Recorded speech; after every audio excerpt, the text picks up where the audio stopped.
أعوذ بالله من الشيطان الرجيم. بسم الله الرحمن الرحيم. الحمد لله الذي نزل الفرقان على عبده ليكون للعالمين نذيرا، والصلاة والسلام على نبيه وصفيه الذي أرسله بالحق شاهدا ومبشرا ونذيرا وداعيا إلى الله بإذنه وسراجا منيرا، وعلى أهل بيته الذين أذهب الله عنهم الرجس وطهرهم تطهيرا.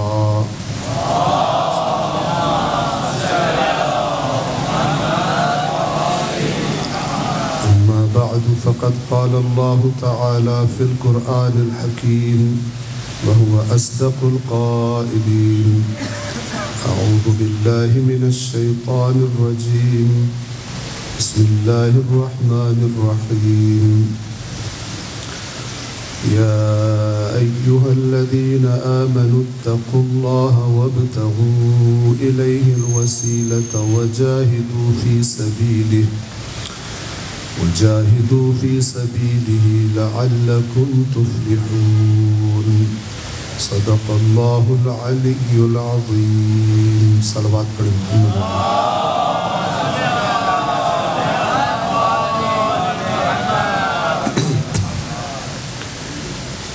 سورہ مبارکہ المائدہ آیت نمبر 35 اے ایمان والو، اے وہ لوگو جو ایمان لے آئے ہو، اللہ کا تقوی اختیار کرو اور اس کی طرف جانے کے لیے، اس کے قرب کو حاصل کرنے کے لیے وسیلہ تلاش کرو اور اس کی راہ میں جہاد کرو تاکہ تم کامیاب ہو جاؤ، تاکہ تم کامیابی کو پا سکو. صلوات پڑھیں محمد والے.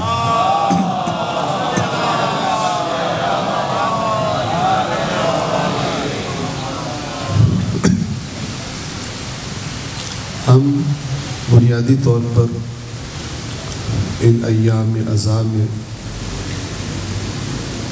یہ سمجھنے کی اور سمجھانے کی کوشش کر رہے ہیں کہ سالار شہداء مظلوم کربلا در حقیقت اپنے زمانے میں علم بردار تھے اس نظام کے جو نظام پہلے نبی سے تشکیل پانا شروع ہوا تھا اور ارتقاء کی منازل کو طے کرتا ہوا سردار انبیاء اور خاتم الانبیاء کے زمانے میں اپنے انتہائی درجے پر یعنی کمال پر پہنچا دیا گیا، مکمل کر دیا گیا، جس کا اعلان قرآن کریم میں موجود ہے: الیوم اکملت لکم دینکم واتممت علیکم نعمتی ورضیت لکم الاسلام دینا. تو امام حسین امام ہے، سلسلہ امامت میں تیسرے امام ہیں، اور سلسلہ امامت وہ سلسلہ ہے کہ جو سلسلہ نبوت کے ختم ہو جانے کے بعد، تمام ہو جانے کے بعد، وہ محنتیں اور وہ اہداف جو نبوت نے حاصل کیے تھے ان کی حفاظت کے لیے یہ سلسلہ گویا کہ قرار دیا گیا اور رکھا گیا. امام کی کیا ذمہ داری ہے؟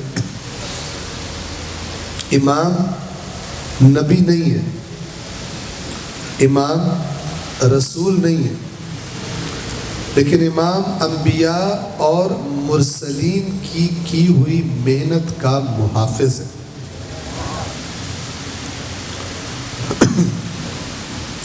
اور یہیں سے آگے بڑھنے سے پہلے میں اشارہ کر دوں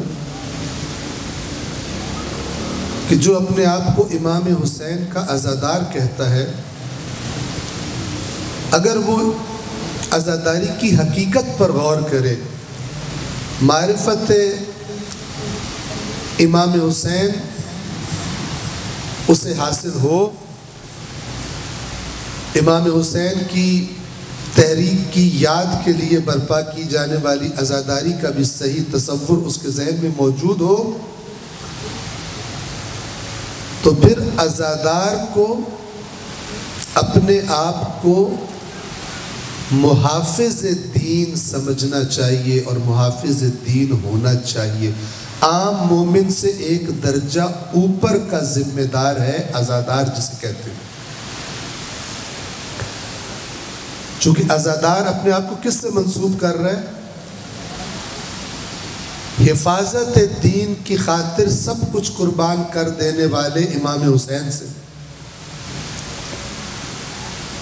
تو پھر دو قسم کا پھر عزادار ہو سکتا ہے، ایک وہ کہ جو غمگین تو بہت ہوتا ہے، غم زدہ بہت ہے، روتا بھی ہے،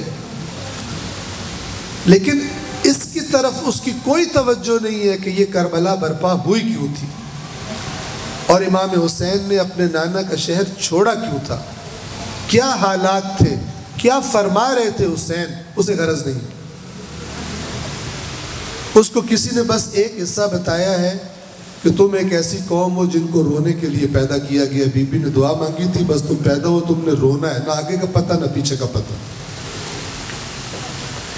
یہ بھی اپنے آپ کو عزادار کہہ سکتے ہیں، لیکن یہاں پہ نقص ہے۔ کمال کیا ہے کہ جس طرح حسین پر آئی ہوئی، امام حسین علیہ السلام پر آئی ہوئی ایک ایک مصیبت کا غم اس کے دل میں ہے، اسی طرح ان مقاصد کا درد بھی اس کے دل میں ہے جو مقاصد حسین کو کربلا لے کر آئے تھے۔ جب ہم یہ ڈیفینیشن کریں عزادار کی تو پھر تعداد تھوڑی کم ہو جاتی ہے، تعداد قلیل رہ جاتی ہے۔ بالکل اسی طرح جس طرح امام حسین سے عقیدت رکھنے والے مدینہ میں بکثرت تھے، لیکن امام حسین کے ساتھ جانے والے تھوڑے تھے۔ امام حسین کو جاتا دیکھ کر حتیٰ کہ رو رو کے دعائیں مانگنے والے بھی تھے، لیکن حسین کے ساتھ جانے والے نہیں تھے۔ مکہ میں امام حسین کی دست بوسی کے لیے آنے والے تمام سلطنت اسلامی سے لوگ آتے تھے، عمروں کے لیے، حج کے لیے آ رہے تھے، پتہ چلتا تھا جوانان جنت کا سردار جس کو نبی نے قرار دیا ہے وہ بھی مکہ میں آئے ہوئے ہیں، آتے تھے زیارت کے لیے، دست بوسی کرتے تھے، عقیدت مندی کا اظہار کرتے تھے، محبتوں کا اظہار کرتے تھے، لیکن جب حسین مکہ سے نکلے تو تھوڑے سے ساتھ تھے۔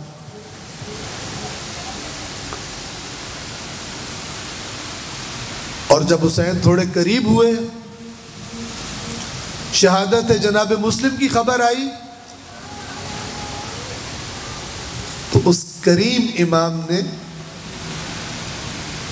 تاکہ کسی کو بہانے نہ بنانے پڑے، مثلا اپنے اصحاب کو جمع کیا، حالات بتائے اور دوبارہ چوائس دی کہ چاہو تو میرے ساتھ آ جاؤ، چاہو تو میری طرف سے آزاد ہو چلے جاؤ۔ تو اس کے بعد بہت سارے لوگ جو اچھی امیدیں لگا کر حکومت کی اور شاید عہدوں کی اور شاید مال کی امیدیں لگا کر چل پڑے تھے امام حسین کے ساتھ، لیکن گویا اللہ چاہتا ہی نہیں تھا کہ کوئی ناخالص نیت والا کربلا میں حسین کے ساتھ جائے۔ کربلا کو اللہ تعالیٰ کو خالص ترین لوگوں سے کربلا چاہیے تھی۔ تو جب امام نے یہ خطاب فرمایا اور کہا کہ آگے حالات خراب ہو گئے ہیں، سن دیا تم نے، کوفے والوں نے بے وفائی کر دی ہے، میرے سفیر کو شہید کر دی ہے، لہٰذا ان حالات میں تمہیں اجازت دے رہا ہوں، جو جانا چاہتا ہے چلا جائے۔ تو بہت سارے لوگ چلے گئے، کچھ آئے ہی نہیں، کچھ آئے لیکن امپیورٹی شامل تھی ان میں، جبکہ اللہ تعالیٰ کو خالص ہونا چاہیے تھا کربلا میں۔ تو حالات کے پلٹوں میں ناخالص چیزیں باہر نکلتی گئی۔ بس اس زمانے میں بھی امام حسین کے اگر آپ عقیدت مندوں کا پوچھیں تو کثیر ہیں، لیکن امام کے اہداف کے ساتھ ان کے ساتھ چلنے والوں کو دیکھیں تو وہ بہت قلیل ہیں۔ آج بھی امام کے غم والے بہت ہیں، لیکن امام کے اہداف کا بھی جن کے دلوں میں درد ہو وہ قلیل ہیں۔ گویا کہ تاریخ اپنے آپ کو ہر زمانے میں ریپیٹ کر رہی ہے۔ ایک صلوات پڑھے محمد والے۔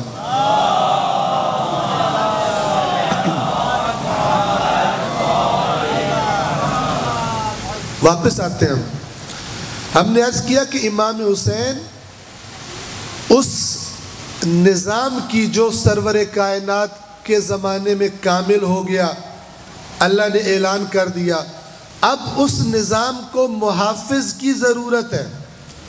کیوں؟ اب نہ کوئی نبی آئے گا اور نہ قرآن کے بعد کوئی کتاب نازل ہوگی اللہ کی طرف سے، یہ سلسلہ ختم ہو گیا، لہٰذا اب ضروری ہے کہ اس کی حفاظت کا بندوبست کیا جائے۔ قیامت تک آنے والے ہر حق طلب کے لیے جو خدا کی طرف رغبت کرنا چاہتا ہے، جو اس حق کی تلاش کرنا چاہتا ہے، جو صراط مستقیم کا طلبگار ہے، جو نہیں ہے اسے چھوڑ دیجئے، لیکن جو صراط مستقیم کا طلبگار ہے اس کے لیے اس دین کو محفوظ رکھنا ہے، تاکہ تھوڑی سی اگر کوشش کرے تو اس کو نظر آ جائے صراط مستقیم کون سی ہے۔ لہٰذا اللہ کے نبی نے فرمایا ان الحسین مصباح الہدی، میرا حسین ایک ایسا کام کر جائے گا کہ قیامت تک جسے نور کی تلاش ہو، جسے صراط مستقیم کی تلاش ہو، میرا یہ حسین نامی چراغ، اس کا نور اسے صراط مستقیم دکھا دے گا۔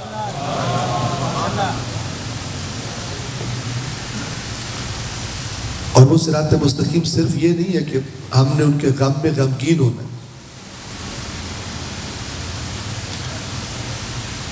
ہم نے صرف ان کے غم میں غمگین ہونا، ہم پیدا اس لیے ہوئے۔ پہلے بھی میں نے عرض کی، پھر عرض کر رہا ہوں آپ کو،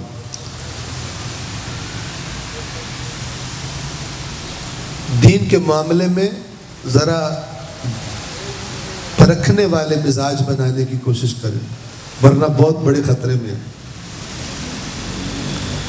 اس بازار میں بہت کچھ سیل ہو رہا ہے، اس بازار میں یہاں پر ایسے لوگ بھی ہیں کہ جو باقاعدہ بحث کرتے، لڑتے ہیں پیسے کم زیادہ کرنے کے لیے، اپنی فیس کے معاملے باقاعدہ جھگڑتے ہیں، بہت بے شرم لوگ ہیں۔ کس پہ جھگڑ رہے ہیں؟ یعنی میں تمہیں امام حسین کا ذکر سنانا، میں نے تمہیں رلانا، میں اتنے پیسے دوں گا اس کام میں۔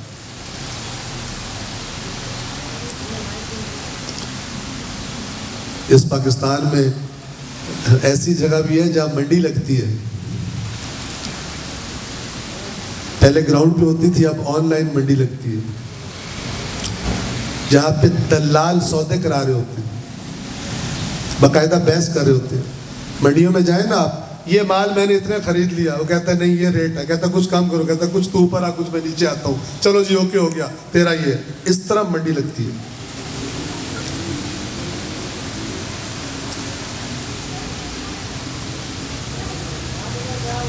یہ طریقہ ہے۔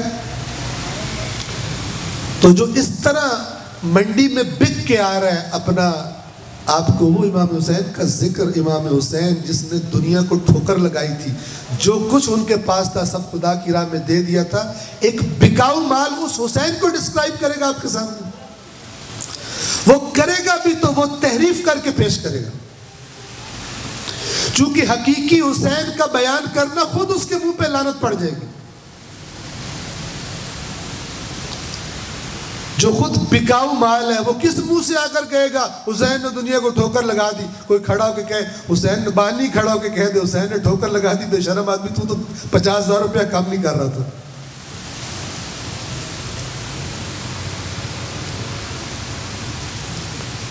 جب تک عوام الناس پرکھنے والے نہیں بنیں گے، سمجھ رہے ہوں گے ہم بڑی باتیں اچھی سن رہے ہیں، پتہ نہیں کیا سن رہے ہوں، چونکہ پھر ایسے لوگوں کو مکر بہت آتے ہیں۔ یہ اپنا چہرہ بہت اچھا بنا لیتے ہیں۔ بہرحال توجہ فرمائیں، میں نے عرض کیا کہ پرکھنا آنا چاہیے۔ اگر غم حسین ہے لیکن اہداف حسین سے غرض نہیں ہے، میں آپ کی خدمت میں مثال عرض کر رہا ہوں تاکہ ہم پر واضح ہو کہ وہ نظام جس کی بنیاد توحید ہے، قولوا لا الہ الا اللہ، جس کی بنیاد رکھی تھی حسین کے جد نے، اس نظام کا علم بردار ہے، اس نظام کا محافظ ہے حسین۔ یہ بات سمجھ آ جائے تاکہ ہمیں اس غم کی حکمت اور اس غم کو جو تمام ائمہ نے اس غم کو زندہ رکھنے کا حکم دیا کہ ایک شاعر آتا ہے اور آ کر امام حسین کا غم بیان کرتا ہے، امام اسے فرماتے ہیں تو نے، اللہ تجھے اجر دے، تو نے ہماری مدد کی ہے۔ یعنی اگر ہم آہنگی ہو تو پھر یہ منقبت پڑھنا بھی، پھر یہ قصیدہ پڑھنا بھی، پھر یہ مرثیہ پڑھنا بھی مدد ہے اللہ اور اس کے رسول اور ائمہ کی، مصداق ہے اس آیت کا جس میں اللہ فرماتا ہے اے ایمان والو اگر اللہ کی مدد کرو گے اللہ تمہاری مدد کرے گا۔ اگرچہ وہ آیت بالاصالت جہاد کے لیے نازل ہوئی ہے، لیکن اللہ کی نصرت جب جنگ نہ ہو رہی ہو تو پھر معاشرے میں اللہ کی نصرت کیسے ہوگی؟ دین کو سربلندی کے لیے کوشش کر کے۔ ذکر اہل بیت کس لیے؟ اہل بیت کس لیے تھے؟ دین کی سربلندی کے لیے زندگیاں گزاری، تو ان کا ذکر لوگوں کو دین کی طرف متوجہ کرے گا۔ لہذا منقبت پڑھنے والے نے منقبت پڑھی اور امام نے فرمایا، امام معصوم نے فرمایا تجھے اللہ جزائے خیر دے، تو نے ہماری مدد کی ہے۔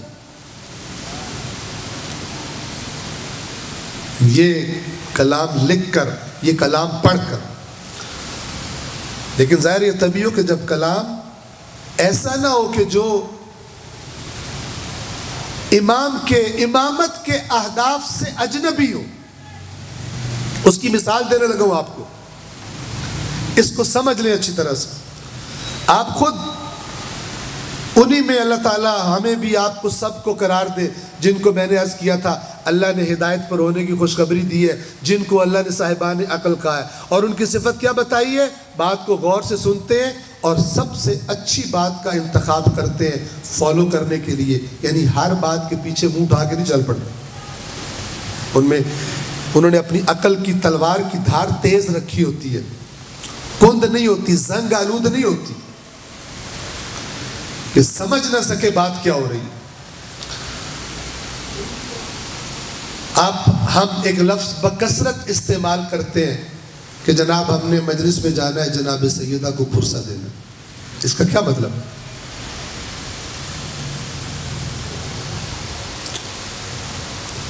حکمت سمجھیں۔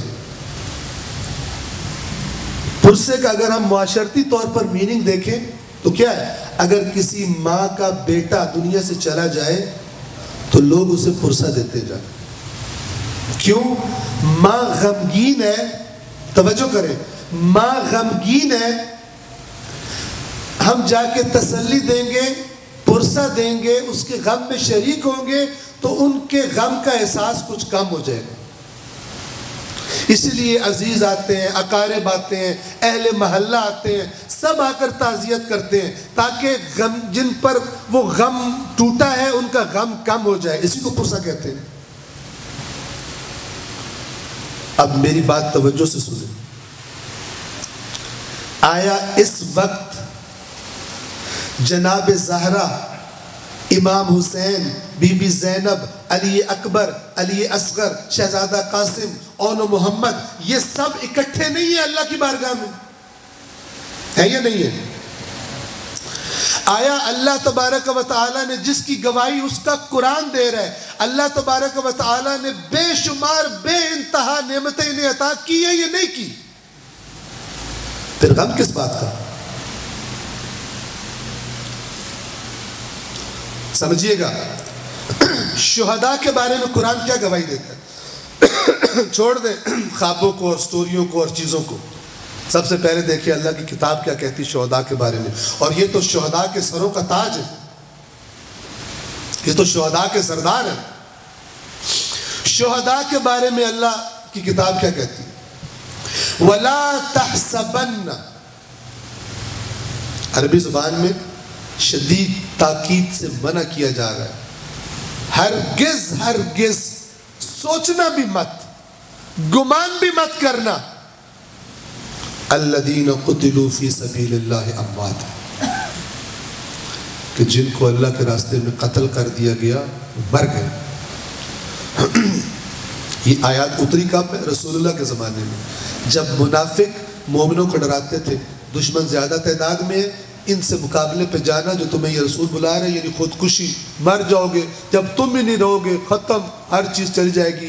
آج کل کے زمانے میں جان ہے تو جہان ہے، تو منافق بھی کہتے تھے جان ہے تو جہان ہے، ہم نہیں جا رہے، ہم بڑے سمجھدار ہیں، میں نے یہ بہانہ کر لیا، میں نے وہ بہانہ کر لیا، رسول اللہ کو پتہ بھی نہیں چلا، نمبر بھی پورے ہیں، جان بھی بچ گئی، تم بھی کوئی چکر چلا لو. موت سے ڈراتے تھے. تو یہ جو موت کا تصور ان بے ایمانوں کے ذہن میں تھا، یعنی موت، جیسے اقبال نے فرمایا، موت کو سمجھے ہے غافل اختتام میں زندگی ہے، یہ شام زندگی صبح دوام زندگی. تو وہ ان کا تصور تھا. کہتے تھے جب مر جاؤ گے موت موت کرتے تھے. اللہ تبارک و تعالیٰ نے ان کو رد کرنے کے لیے فرمایا وَلَا تَحْسَبَنَّ الَّذِينَ قُتِلُوا فِي سَبِيلِ اللَّهِ أَمْوَاتًا، ہرگز گمان بھی نہ کرنا کہ جو اللہ کے راستے میں قتل کر دیے گئے ہیں وہ مر گئے. جس معنی میں تم موت کو لے رہے ہو کہ مر گئے تو ختم سب کچھ، مر گئے مٹی ہو گئے، فنا ہو گئے، ہڈیاں جو ہے گل گئی قبر میں، ختم. اسی لیے تو اچھا لگتا ہے جان ہے تو جہان ہے.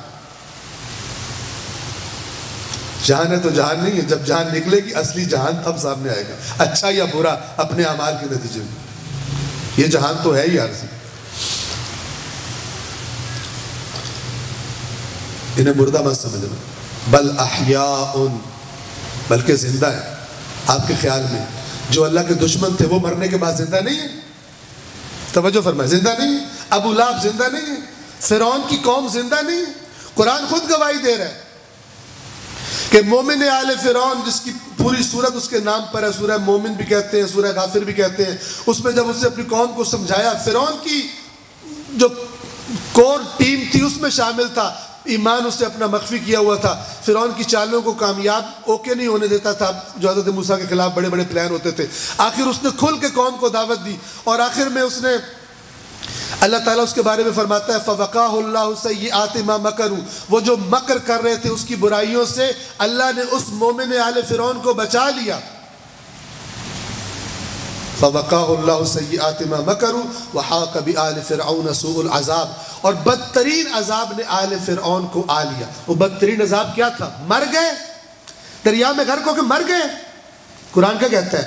وہ عذاب یہ ہے النار یعرضون علیہا غدوا وعشیا، ایک آگ ہے جس پر اس فرعون کی قوم کو صبح اور شام بھونا جاتا ہے، اس آگ کے سامنے کیا جاتا ہے ان کو. وَيَوْمَ تَقُومُ السَّاعَةُ، اور جس دن قیامت قائم ہوگی، یعنی یہ قیامت سے پہلے ان کے ساتھ ہو رہا ہے. تو آپ بتائیں زندہ ہیں یا مر گئے؟ کیا خیال ہے؟ مرے ہوئے کو جلایا جائے اس کو اثر ہوتا ہے کوئی؟ اللہ فرما رہا ہے صبح اور شام فرعون کی قوم کو، وہ جو غرق ہو کے دریا میں مر گئے تھے، ان کو آگ پر بھونا جاتا ہے. اور جب قیامت قائم ہوگی تو حکم دیا جائے گا ادخلوا آل فرعون اشد العذاب، آل فرعون کو شدید ترین عذاب میں شامل کر دو، داخل کر دو، یعنی جہنم میں کر دو. یعنی عالم برزخ میں ان کو اس وقت بھی عذاب ہو رہا ہے. پس اللہ کے دشمن بھی زندہ ہیں اس معنی میں، اور اللہ کے دوست بھی زندہ ہیں. موت وہ نہیں ہے، موت یعنی ٹرانسفر، یعنی انتقال فرما گئے ہیں، یعنی منتقل ہو گئے ہیں۔ انتقال کا مطلب مرنا نہیں ہوتا، عربی کا لفظ ہے، یعنی منتقل ہو گئے ہیں۔ جیسے کوئی کراچی سے حیدرآباد منتقل ہو جائے، لاہور منتقل ہو جائے، لاہور سے کراچی منتقل ہو جائے، منتقل ہو گئے ہیں اس دنیا سے اس دنیا میں۔ ہاں، وہ جس پروسیس سے گزرے اس دنیا سے اپنے معاملات کے کٹ جانے کے، اس دنیا میں اپنی مہلت کے تمام ہو جانے کے، اسے موت کہتے ہیں۔ دونوں زندہ ہیں۔ پھر اللہ شہداء کے بارے میں کیوں کہہ رہے ہیں بل احیاء؟ احیاء تو وہ بھی ہیں جو اللہ کے دشمن تھے۔ مثلا بدر میں جو مسلمان شہید ہوئے وہ بھی زندہ ہیں، اور جو کافر مارے گئے وہ بھی زندہ ہیں۔ پھر اللہ شہداء کے بارے میں کیا کہہ رہے ہیں کہ وہ زندہ ہیں، گمان بھی نہ کرو کہ مر گئے۔ اس لیے سمجھیے گا آیات قرآن کو، اس لیے کہ بعض اوقات جب انسان دیکھتا ہے نا کسی انسان کی زندگی بدبختی سے عبارت ہو، بیماریاں ٹوٹی پڑی ہوں، اس کا کوئی ساتھی نہ ہو، تنہا ہو، زمین سے اٹھ نہ سکتا ہو، بھوکا مر رہا ہو، تو لوگ کیا کہتے ہیں اس زندگی سے تو بہتر تھا مر جاتا۔ آپ نے کبھی کبھی سنا ہوگا ہسپتال میں کسی مریض کی حالت بہت خراب ہو، ڈاکٹر کہہ چکے ہو کہ اس نے نہیں بچنا، اور وہ تکلیف میں سانسیں لیتا ہو، تو لوگ کیا کہتے ہیں؟ اس کی حتیٰ کہ عزیز کہتے ہیں کہ دعا فرمائیے اللہ ان کے حق میں رحم کر دے۔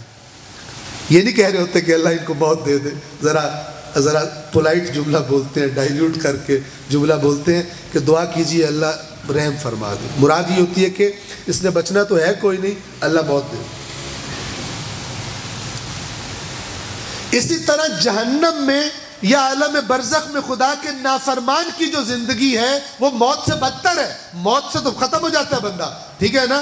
دنیا میں کوئی مصیبت میں جی رہا تھا، موت آئی، جان چھوٹ گئی، لیکن اللہ کے نافرمان کو پتہ چلے گا ادھر جان چھوٹی تھی ادھر پھنس گئی۔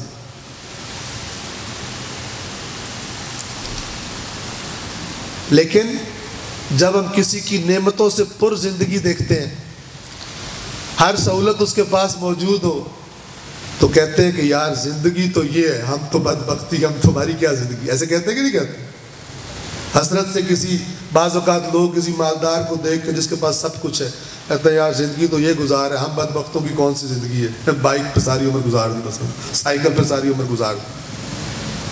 تو یہ جو تعبیرات استعمال ہوتی ہیں روزمرہ ہمارے مکالموں میں، قرآن مجید بھی اسی انداز میں بات کرتا ہے۔ قرآن مجید فرماتا ہے کہ جو جہنم میں جائے گا لا یموت فیہا ولا یحیا، نہ مرے گا نہ جیے گا۔ کیا مطلب ہے؟ نہ مرے گا نہ جیے گا۔ مرے گا نہیں کیونکہ مرے گا نہیں، سانس بند نہیں ہوگی، نبض چلتی رہے گی، جو تکلیفیں عذاب ہو رہا ہے وہ احساس ہوتا رہے گا۔ پھر فرمایا جیے گا بھی نہیں، یعنی جسے جینا کہا جاتا ہے، جو میں نے آپ کو مثال دی یار زندگی تو یہ ہے آرام و سکون والی، تو جیے گا نہیں یعنی کہ سکون کی سانس نہیں لے گا وہاں پر، نہ مرے گا نہ جیے گا، یہ معنی۔ تو اللہ شہداء کے بارے میں کہہ رہے ہیں زندہ تو وہ بھی ہیں، لیکن وہ تو کون سی حالت میں ہے؟ لا یموت فیہا ولا یحیا، نہ مر رہے ہیں نہ جی رہے ہیں، اتنی بری حالت میں ہے۔ لیکن شہداء کس حالت میں؟ بل احیاء عند ربہم یرزقون، وہ زندہ ہیں اور اپنے رب کے پاس رزق پا رہے ہیں۔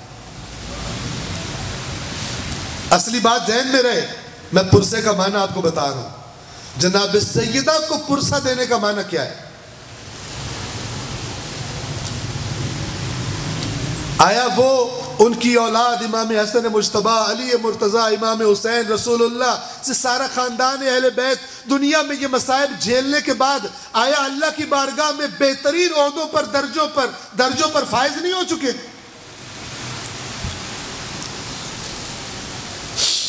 پھر قرآن اگلی آیت میں کہتا ہے، یہ سورہ آل عمران کی آیات ہے، وَلَا تَحْسَبَنَّ الَّذِينَ قُتِلُوا فِي سَبِيلِ اللَّهِ أَمْوَاتًا بَلْ أَحْيَاءٌ عِندَ رَبِّهِمْ يُرْزَقُونَ فرحین، خوش ہے۔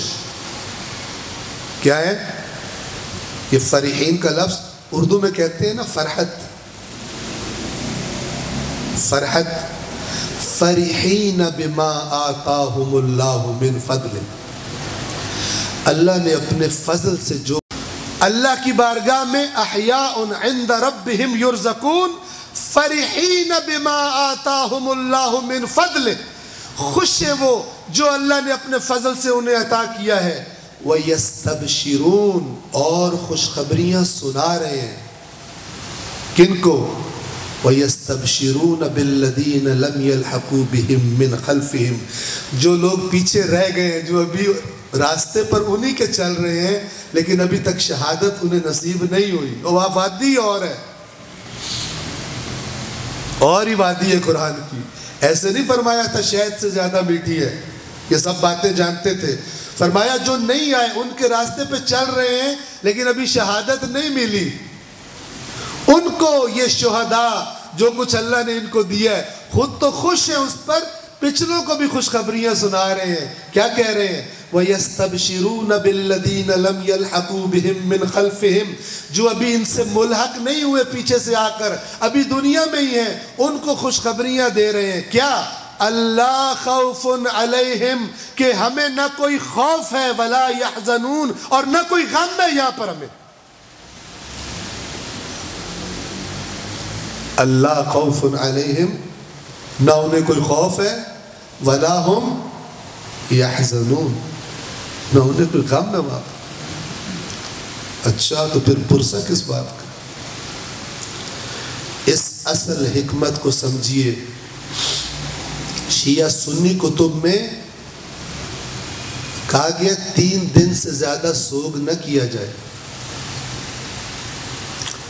لیکن ہمیں جنہوں نے یہ بتایا انہوں نے کہا یہ سوگ، اس سوگ کو زندہ رکھو، اس غم کو زندہ رکھو۔ توجہ فرما رہے ہیں؟ کیونکہ وہ جس سوگ سے منع کیا گیا تھا نا، وہ کون سا سوگ تھا؟ وہ دنیا داری کا سوگ ہے، جس کا بھی کوئی مرتا ہے وہ زیادہ سے زیادہ مثلا کرے 3 دن کرے ختم کر دے۔ یہ سوگ دنیا داری کا سوگ نہیں ہے، اس سوگ سے دین کی بقا جڑ گئی ہے، اس سوگ سے کربلا جڑی ہوئی ہے، اس سوگ سے کربلا کے مقاصد جڑے ہوئے ہیں۔ اور چونکہ غم انسان کے اندر ایک کیفیت پیدا کرتا ہے، غم انسان کے دل کو نرم کرتا ہے، غم انسان کو بدلنے میں مدد کرتا ہے، غم حسین کو زندہ رکھا جائے۔ محمد وآل بیت محمد صلی اللہ علیہ وسلم۔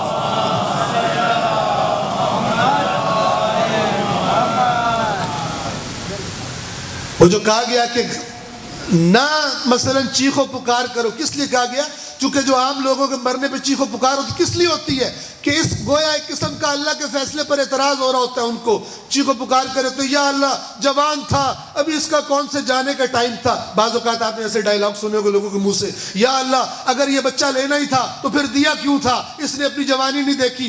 بعض لوگ مصائب اہل بیت میں بھی اس قسم کے دنیا داری کے جملے بول رہے ہوتے ہیں، گویا امام حسین کا نظریہ بھی وہی تھا جو ایک عام دنیا دار کا نظریہ ہوتا ہے، میں بچے کی جوانی دیکھوں تو میں بچے کا یہ دیکھوں تو وہ دیکھوں۔ کہاں اہداف عظیم الہی اور کہاں یہ دنیا داروں والی آرزویں؟ توجہ فرما رہے ہیں؟ تو اس سے منع کیا گیا، لیکن حسین کا غم کوئی اللہ کے فیصلے پر اعتراض نہیں ہے۔ ہو بھی کیسے سکتا ہے؟ جس کا غم منا رہے ہو وہ بار بار کربلا میں کہتا دکھائی دیتا ہے، رضن بقضائہ و تسلیما لامرہ، راضی ہے حسین تیرے فیصلے پر اور تیرے حکم کے آگے حسین سر جھکاتا ہے۔ کس کی جرأت ہے جو کہے اللہ نے غلط کیا، کربلا میں امام حسین کی مدد نہیں کی؟ وہ مخالف خود حسین ہو جائے گا جب حسین خود فرما رہے رضن بقضائہ و تسلیما لامرہ۔ اصل بات کو سمجھے، کیوں اس غم کو زندہ رکھنے کا کہا گیا؟ ایسا غم کہ اللہ کا نبی خود رویا حسین کو اپنی زندگی میں۔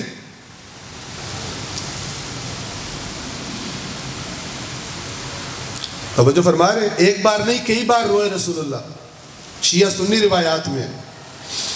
اور لوگ سوال کرتے تھے یا رسول اللہ کیوں گریہ فرما رہے ہیں؟ فرماتے تھے مجھے خبر ملی ہے میرے اس نواسے حسین کو کربلا کی سرزمین پر، کربلا نامی سرزمین پر بھوکی پیاسی حالت میں ذبح کر دیا جائے گا۔ وہ حسین جس کا رونا برداشت نہیں ہوتا تھا رسول اللہ سے۔ خطبہ ارشاد فرما رہے ہیں مسجد نبوی میں، جناب حسن و جناب حسین داخل ہوئے، لباس ذرا لمبے نئے سلوائے ہوئے تھے، وہ پاؤں میں الجھے، دونوں بھائی گر پڑے۔ اللہ کے نبی نے ممبر چھوڑ دیا، خطبہ منقطع کر دیا، دوڑ کر آئے، دونوں شہزادوں کو اٹھایا، ممبر پر اپنے ساتھ بٹھایا اپنے زانوؤں پر، اور اپنے اصحاب سے کہا کہ ان کی مصیبت مجھ سے برداشت نہیں ہوتی، مجھ سے بیٹھا رہا ہی نہیں جا سکا جب میں نے ان دونوں کو گرتے دیکھا۔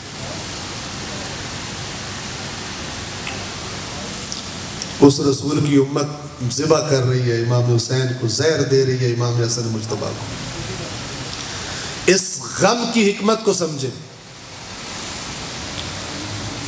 کوئی تحریک جس طرح اگر لوگوں کے جذبات میں شامل ہو جائے، جس طرح وہ زندہ رہ سکتی ہے، وہ تحریک زندہ نہیں رہ سکتی اس طرح جو لوگوں کے جذبات میں شامل نہ ہو۔ اور بہترین جذبات غم کے جذبات ہیں اس معاملے میں،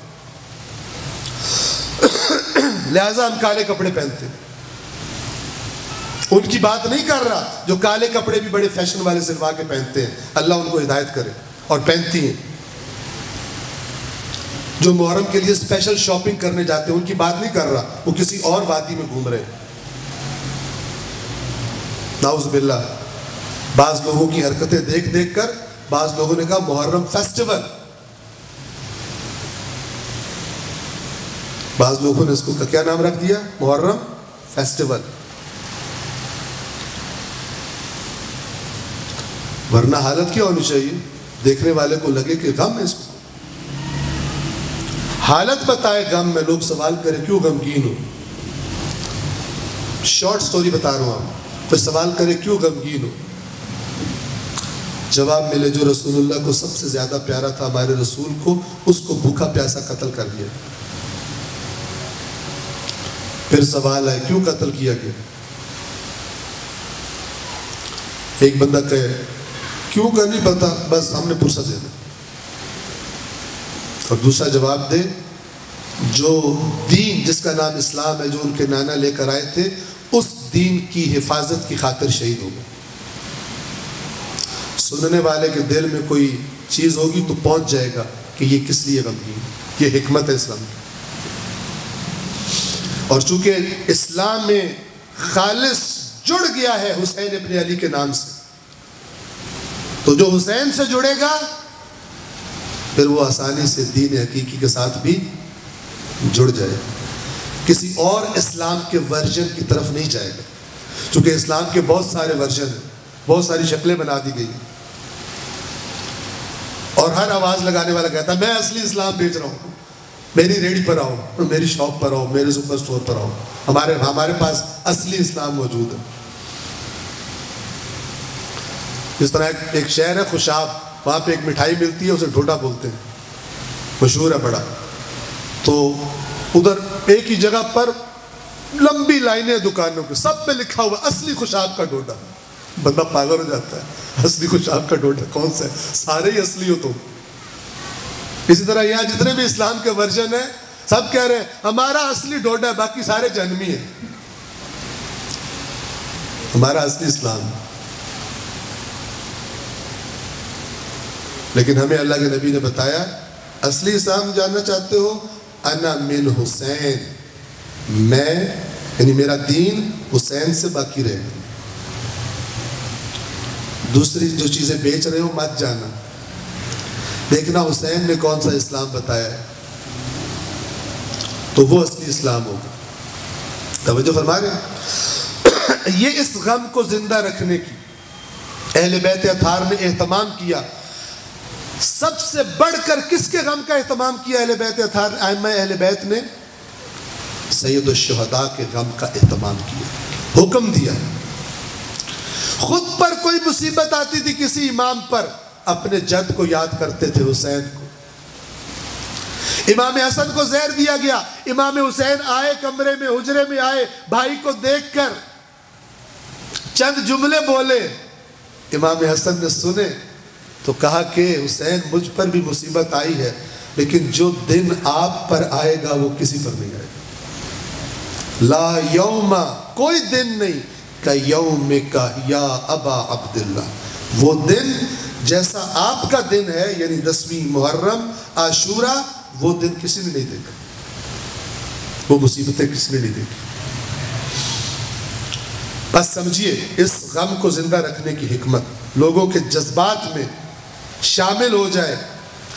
کیوں؟ تاکہ متوجہ ہو دنیا، متوجہ ہو دنیا. اب میں نے عرض کیا کہ جب وہ جنت میں اللہ کے عام شہداء کے بارے میں فرما رہا ہے کہ وہ خوشخبریاں دے رہے ہیں کہ ہمیں جو اللہ نے دیا ہم خوش ہیں. یستبشرون بالذین لم یلحقوا بهم من خلفهم اللہ خوف علیہم ولا هم یحزنون، کہ انہیں نہ کوئی خوف ہے نہ کوئی غم ہے. پھر پرسہ کس چیز کا؟ پرسہ تو غمگین کو دیا جاتا ہے. یہ پرسہ، اس کی حکمت وہی ہے جو غم منانے کی حکمت ہے. اب میری وہ مثال سنیے جس کے لیے میں نے ساری یہ تمہید باندھی ہے. مثال اس لیے دے رہا ہوں تاکہ ذرا آسانی سے لمس کر سکیں. فرض کریں قائد اعظم محمد علی جناح رحمت اللہ علیہ، زندگی کا ہم و غم کیا ہے؟ مسلمانوں کے لیے ایک آزاد وطن. توجہ فرما رہے ہیں، کوشش کر رہے ہیں، صحت بھی خراب ہو گئی ہے. ہم و غم یہ ہے کہ ایک الگ وطن حاصل کیا جائے. زندگی کا بڑا مقصد یہی ہے. اور ان کی مثلا بہن فاطمہ جناح، مثال دے رہا ہوں آپ کو، فرض کر رہا ہوں وہ بھی اپنے بھائی کی تحریک میں، ان کے اہداف میں ان کی ساتھی ہیں، ان کی معاون ہے، مددگار ہے. ان کا بھی ہم و غم یہی ہے. فرض کریں پاکستان بننے سے پہلے اسی جد و جہد کے راستے میں، اسی جد و جہد کی وجہ سے قائد اعظم کو قتل کر دیا جاتا، شہید کر دیا جاتا. اب لوگوں نے پرسہ کسے دینا ہے؟ سب سے پہلے کس کو؟ فاطمہ جناح کو. فرض کریں اور فیملی والے کو، اور بھی ان کو بھی دینا ہے، لیکن سب سے زیادہ علامت ان کے بعد کون تھی؟ فاطمہ جناح. مثال کے طور پر فرض کریں پاکستان ابھی نہیں بنا، قائد اعظم کو شہید کر دیا گیا، اور فاطمہ جناح کو لوگ آ رہے ہیں پرسہ دینے کے لیے. بھائی بھی جس راستے پر شہید ہوا، خود بھی اسی راستے کی راہی ہیں، ان کو افسوس کرنے کے لیے لوگ آ رہے ہیں. لیکن افسوس تو کرتے ہیں، کوئی یہ نہیں کہتا کہ بی بی فاطمہ جناح ہم آپ کے بھائی کے مشن کو پورا کریں گے، ہم اس جد و جہد کو آگے لے کر چلیں گے. افسوس کر رہے ہیں لیکن یہ والی بات کرتا ہی کوئی نہیں. بی بی کو اس افسوس سے تسلی ملے گی یا تکلیف ہوگی؟ بتائیں. یہ بات وہ زیادہ سمجھ سکتا ہے جو بڑے مقاصد والوں کو جانتا ہو. وہ تو اپنی زندگیاں دے دیتے ہیں اپنے مقاصد کے لیے. ان کو کیا لگے دنیا داروں والی تسلیوں سے. وہ تو کربلا والے کہہ رہے تھے ایک بار نہیں، ہمیں 1000 بار ٹکڑے کر دیا جائے ہمارے بدن کو، پھر ہمیں زندگی دی جائے. حسین پھر بھی ہم آپ کی راہ میں زندگیاں قربان کر دیں گے. ہدف کی خاطر ہے. آپ اس راستے کے امام ہیں، آپ امام برحق ہیں. ایک بار نہیں 1000 بار ہمیں مارا جائے، ٹکڑے کر دیے جائیں، جلا دیا جائے، راکھ بنا دی جائے، پھر ہمیں زندگی دی جائے، پھر ہم دوبارہ اسی راستے پر شہید ہونا پسند کریں. بس جس طرح میں نے آپ کو مثال دی کہ بی بی فاطمہ، جناب فاطمہ جناح صاحبہ کو اگر جا کے لوگ تعزیت کرتے کہ آپ کے بھائی شہید ہو گئے اور ان کو مار، ان کا ہدف پورا نہیں ہوا، لیکن ہدف کی بات ہی کوئی نہ کرتا، سارے جا کے اپنے گھر میں سو جاتے اور مثلا وہ تنہا رہ جاتی، کوئی ان کا ساتھ دینے والا نہ ہوتا. اس تعزیت سے اس کو بی بی مثلا فاطمہ جناح کو کوئی تسلی ملتی؟ خدا جانتا ہے تسلی نہیں ہوتی، اذیت ہوتی کہ یہ کیسے لوگ ہیں، میرے بھائی سے محبت کا اظہار کر رہے ہیں، میرے بھائی سے عقیدت کا اظہار کر رہے ہیں کہ ہمیں بہت افسوس ہے آپ کے بھائی دنیا میں چلے گئے، لیکن کوئی مجھے یہ نہیں کہہ رہا کہ ہم ان کا مشن لے کے آگے چلیں گے. آپ کے بھائی بہت عظیم کام کر رہے تھے، ہم ان کے راستے کو رکنے نہیں دیں گے، ہم بھی اپنی جانیں نچھاور کر دیں گے. یہ ہے حقیقی پرسہ جناب سیدہ کو. یہ ہے حقیقی پرسہ، ورنہ عام دنیا داروں والا پرسہ نہیں ہے۔ بعض لوگ عزاداری کے اصل چہرے کو مسخ کرنے کے لیے کہتے ہیں کوئی مقصد نہیں عزاداری کا، بس ہم نے رونا ہے۔ غلط کہتے ہیں۔ امام حسین کا مقصد تھا ان کی یاد زندہ رکھنے کا بھی مقصد ہے۔ امام حسین کا مقصد کیا تھا؟ وہ تو سارے انبیاء کا مقصد تھا، کیونکہ حسین امام ہے اور امام وارث انبیاء ہوتا ہے۔ وارث انبیاء ہوتا ہے یعنی اہداف انبیاء کا وارث ہوتا ہے، اور اہداف انبیاء قرآن نے خود بیان کیے۔ کیا فرمایا ہے؟ ہم نے سارے نبیوں کو اس لیے بھیجا تھا، انہیں کتابیں دی تھی، انہیں واضح نشانیاں معجزات دیے تھے، ان کو میزان حق و باطل پرکھنے کی دی تھی تاکہ یہ انسانی معاشرہ عدل پر قائم ہو کر چلے۔ تو جب سارے انبیاء کا مقصد انسانی معاشرے کو عدل پر قائم کرنا تھا تو پھر امام حسین کربلا میں کیا کرنے گئے تھے؟ اس لیے کہ وہاں پہ شہید ہو جائیں، اور کچھ لوگ آنکھیں بند کر کے فقط روتے رہے اور اس لیے کہ ہمیں اس کی وجہ سے جنت مل جانی ہے۔ اسے کہتے ہیں انحراف۔ اصل مقصد سے نام امام حسین کا استعمال ہو لیکن اصل مقصد سے انحراف کر دیا جائے۔ شیطان کو اس سے کوئی پرابلم نہیں ہے کہ آپ حسین کو روتے ہیں یا نہیں روتے، کہے گا رو، لیکن اس راستے پہ مت چلنا۔ مجھے اصل پرابلم یہ ہے کہ تم اس راستے پہ چلو جو حسین تمہیں دکھا کر، اس راستے پہ مت چلو، روتے ہو تو روتے رہو۔ آیا کوفے والے نہیں روئے؟ آیا جو ساتھ نہیں آئے امام حسین کے وہ نہیں روئے حسین کو؟ آیا لٹا ہوا قافلہ جب داخل ہوا کوفے کے اندر، کوفی دیکھ کے نہیں روئے اس قافلے کو؟ اور جناب زینب نے بد دعا دی، روتے رہو، پہلے ہمیں قتل کرتے ہو اور پھر روتے ہو۔ کس نے قتل کیا؟ ان کا ساتھی وہ ہے، حقیقی عزادار وہ ہے جو ان کی راہ پہ چلنے والے ہیں، جس کے دل میں وہ درد ہے جو درد امام حسین کو مدینہ چھڑواتا ہے، جو درد امام حسین کو مکہ چھڑواتا ہے، اور جو درد امام حسین کو کربلا میں لے کر آتا ہے۔ اتنی عظیم تحریک، مقابلہ ہی نہیں جس کا۔ آیا شیطان اس کی شکل بگاڑنے کی کوشش نہیں کرے گا؟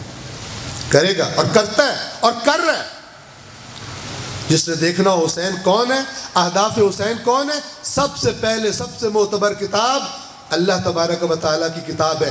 جا کر دیکھ لیجئے تمام اللہ کے نمائندے کیا کرتے تھے، کس لیے آئے تھے، ان کا مقصد و ہدف زندگی کیا تھا۔ اللہ کی قسم وارث انبیاء حسین کا وہی مقصد تھا، اور جس کی تقریروں میں اس مقصد کو کم رنگ کیا جاتا ہے یا اس مقصد سے توجہ ہٹا کر اور طرف توجہ زیادہ کروائی جاتی ہے، یا وہ جاہل اور غافل ہے اور یا وہ خیانت پر مبنی کام کر رہا ہے، چاہے اس منبر پہ بیٹھا ہو۔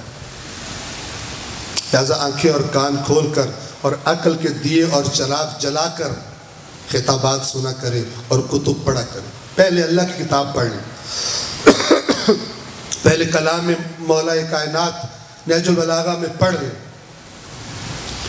پہلے کربلا کی نشانی فرزند حسین سید الساجدین کا صحیفہ سجادیہ پڑھ لیں، پھر دیکھیں کہ اسلام ہے کیا، یہ تحریک تھی کیا، اہل بیت کا ہم و غم تھا کیا۔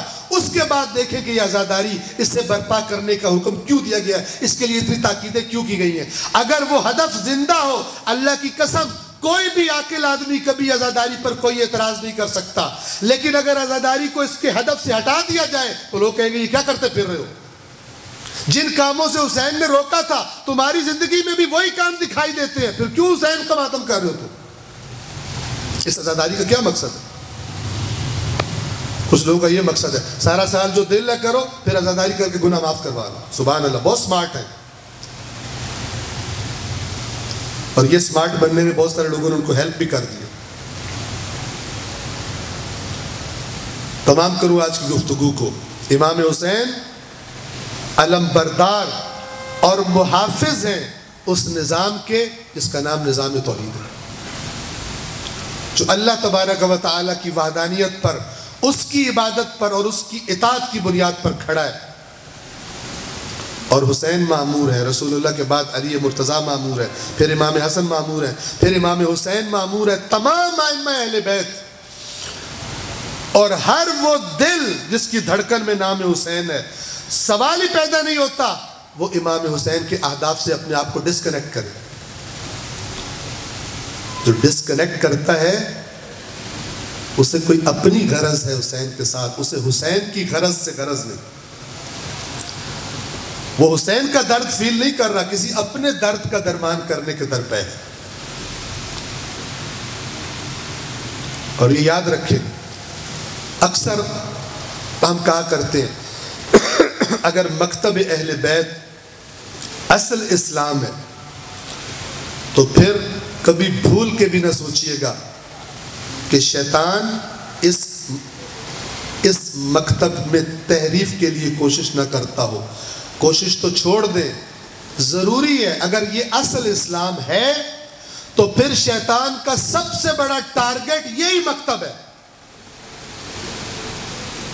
شیطان کے تیروں کا، شیطان کے حملوں کا سب سے بڑا نشانہ کون ہونا چاہیے؟ وہ جو اصل اسلام ہے، کیونکہ جو اصل نہیں ہے اس میں تو اس کا اپنا حصہ بھی ہوگا۔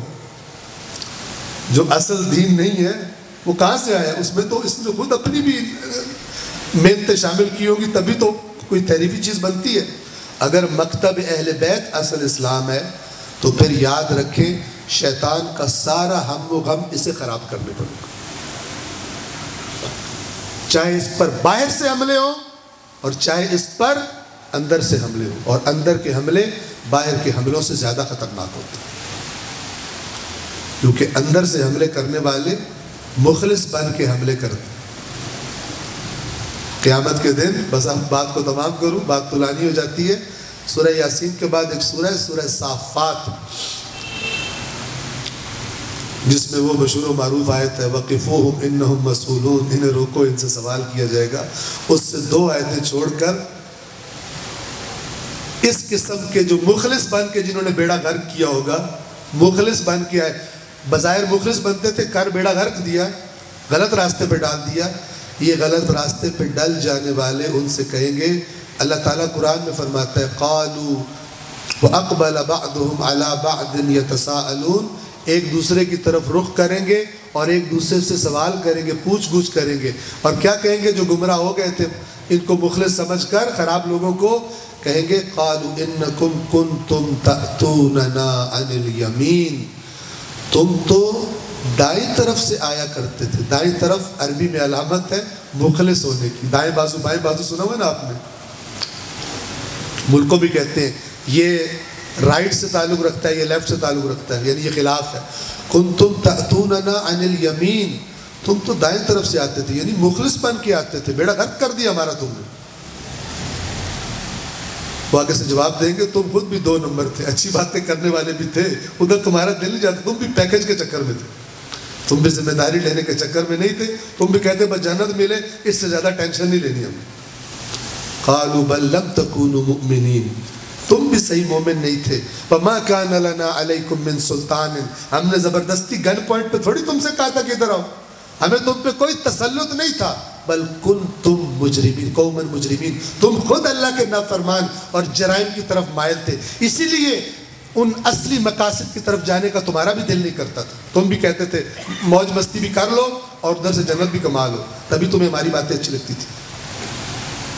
اللہ نے مناظر دکھائے ہوئے قیامت کے دن کی۔ میری آرائز تمام،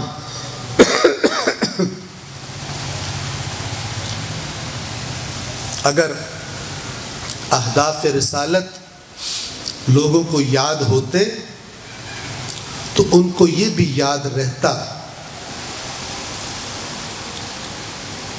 کہ جو اللہ کے رسول کی محنت کا نتیجہ امت ہے، اس کی باغ دوڑ یزید جیسے فاسق و فاجر کے ہاتھ میں دینا نہیں ٹھیک۔ لیکن امام حسین کی یہ بات انہیں سمجھ نہیں آ رہی تھی، کچھ کو پتہ نہیں سمجھ آ رہی نہیں ہوگی، رسالت نہ بھولے ہوتے تو کبھی نواسہ رسول اس طرح کربلا میں تھوڑی سی تعداد میں ساتھیوں کے ساتھ شہید نہ کر دیا جاتا۔ وہ شہادت کہ قیامت تک جس کی یاد کو بھلایا نہیں جا سکتا۔ کیوں؟ میں نے عرض کیا اس لیے کہ یہ شہادت، اس کی یاد بقول شہید استاد شہید مرتضیٰ مطہری رضوان اللہ تعالی علیہ کے، کربلا کی یاد اسلام کی بقا سے جڑی ہوئی ہے، مقدس ہے، ضروری ہے لوگوں کو بیدار کرنے کے لیے۔ آپ دیکھیے کتنا عظیم الشان یہ پروگرام ہے۔ ایک بڑی تعداد میں انسان اچانک سیاہپوش ہو جاتے ہیں، اچانک روٹین بدل جاتی ہے، در و دیوار غم کی علامت بن جاتے ہیں۔ کتنا بڑا پروگرام، کتنا طاقتور پروگرام۔ ہمارا شعور، ہماری معرفت اس کو انحرافات سے بچا کے رکھ سکتے ہیں، لیکن اگر آنکھیں بند کر کے بس ہم نے چلنا، پتہ نہیں کوئی کسی اور جگہ پہنچا دے۔ آج ذکر کروں گا آپ کے سامنے دو شہزادوں کا۔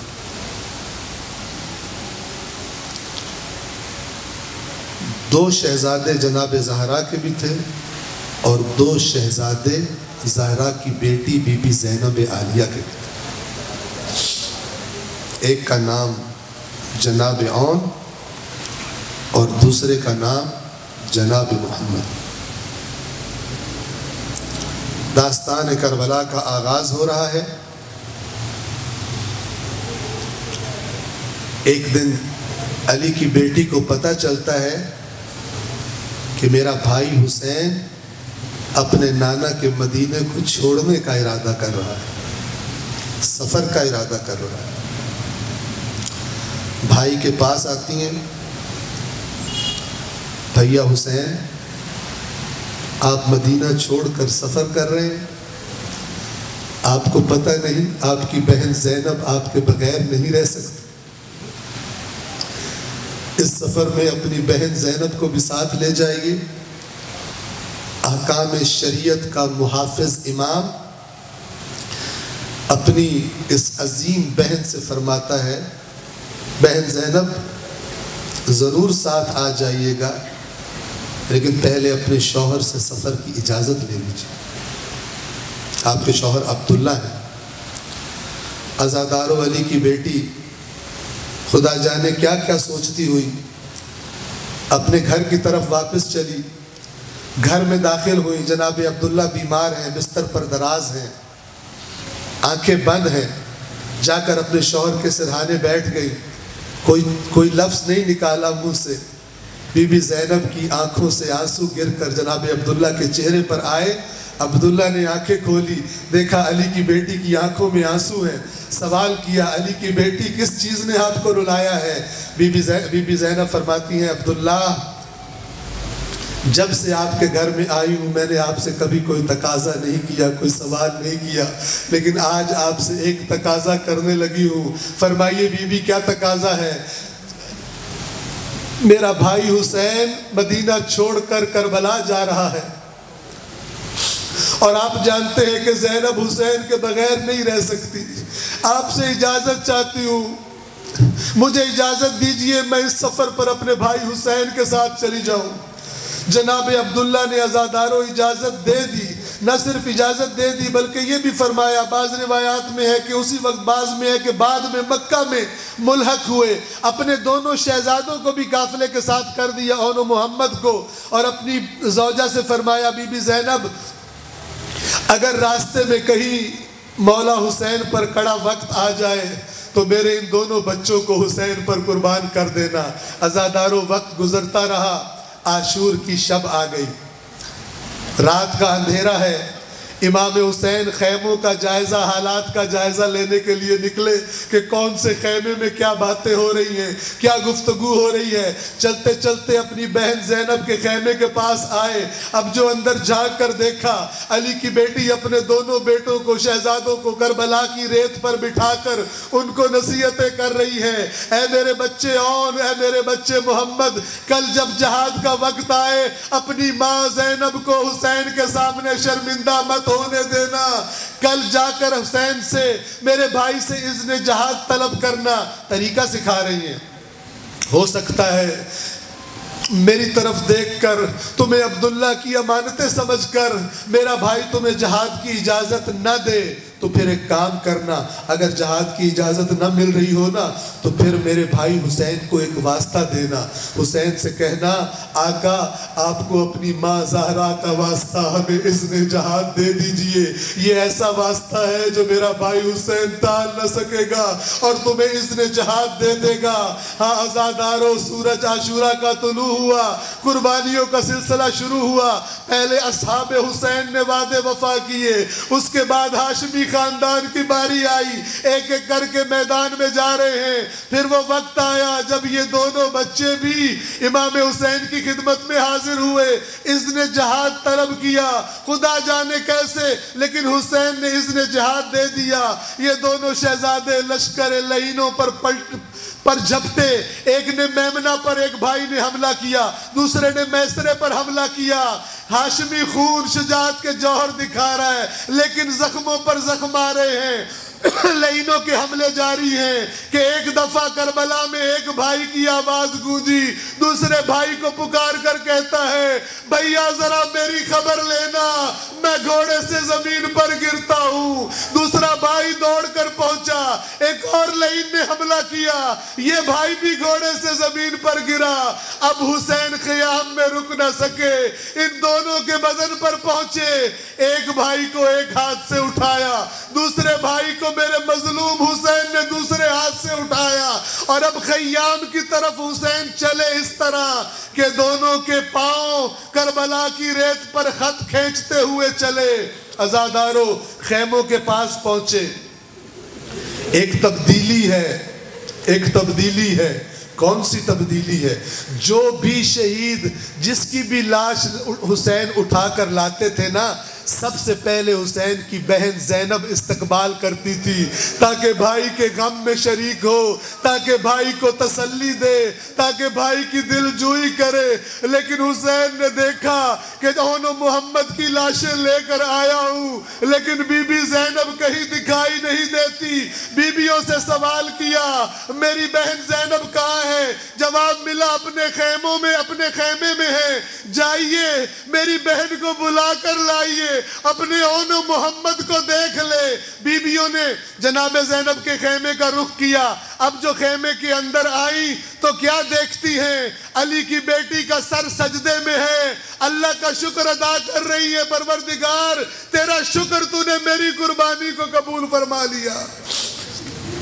بیبیاں کہتی ہیں بی بی زینب آپ کو آپ کے بھائی حسین بلا رہے ہیں، آپ تو ہر شہید پر آ کر استقبال کرتی تھی، اپنے بھائی کی دل جوئی کرتی تھی، اب ایسی کیا بات ہوئی کہ ان شہداء کی اون محمد کے لیے آپ موجود نہیں تھی؟ عزادارو بی بی زینب فرماتی ہے، علی کی بیٹی فرماتی ہے رو کر، میں اس لیے باہر نہیں آئی کہ یہ دونوں میرے بچے تھے نا، کہیں حسین مجھے دیکھ کر شرمندگی سے آنکھیں نہ چکا لے، کہیں میری وجہ سے حسین کو ندامت کا احساس نہ ہو کہ میرے بچوں کی حفاظت نہ کر سکا۔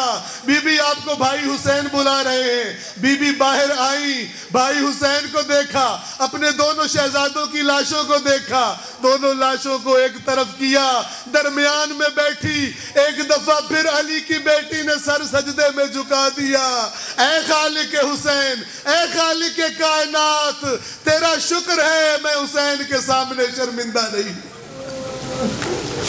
الا لعنت اللہ علی القوم الظالمین وسيعلم الذين ظلموا أي منقلب ينقلبون۔